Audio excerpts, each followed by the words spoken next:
More evidence of our air superiority, this Dornier machine, forced down and captured intact, is one of 17 German planes brought down by the Allies in one day.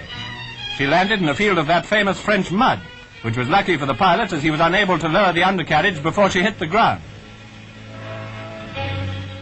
The two victorious RAF pilots are amongst those who watch the work of dismantling. Some idea of their good shooting is given by the bullet-ridden fuselage. Germany has long been famous for her cameras, so we're delighted to be presented with this one. It's a rare event in warfare to capture an enemy plane with machinery and instruments undamaged. All the same, Adolf, you can write it off. The story of the RAF's lightning advance in Libya includes one particularly interesting capture, a German Fiesler Storch plane. In many respects, the opposite number of our Lysander and a very efficient cooperation machine. It was adopted by Air Vice Marshal Cunningham, here seen with Air Marshal Tedder, taking off on a flight to inspect progress in forward areas. It needs very little runway for landing or takeoff.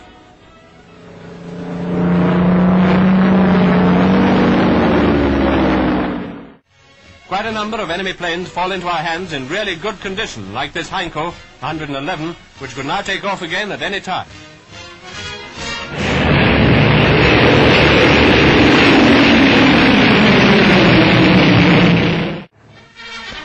And here on the right is rather an interesting machine, a Messerschmitt 110, which having been captured intact, now of necessity bears the Royal Air Force markings for its trial. This Nazi fighter bomber is a very useful type, but the RAF know all about it, not only how to shoot it down, but how to fly it.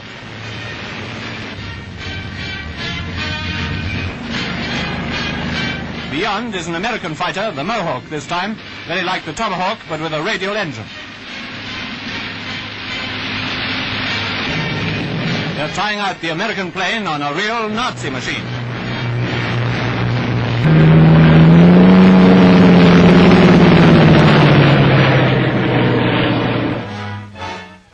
RAF sweeps over northern France are keeping German fighters busy on their own side of the channel.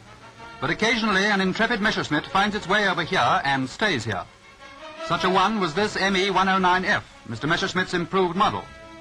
One change you'll notice is the rounded wingtips.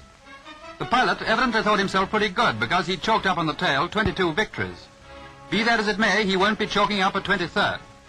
And I may add that the new Spitz and Harries are as much superior to this 109 as their forerunners were to the old vintage.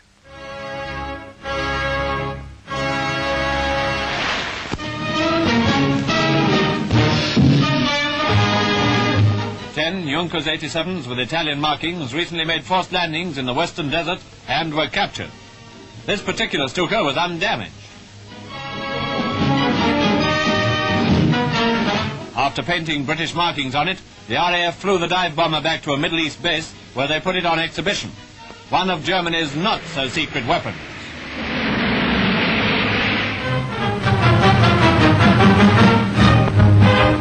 Very interesting indeed. Something we've been wanting to examine for some time, the Focke-Wulf 190.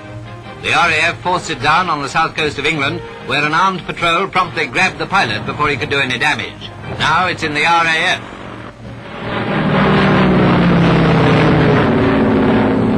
The latest German fighter to be met in combat by the RAF, the FW190 is a good machine. Armed with 4 cannon and 2 machine guns, it has a speed of 375 at 18,000 feet. A very intriguing prize. No doubt the Luftwaffe chiefs take a poor view of the pilot's failure to destroy it when he landed.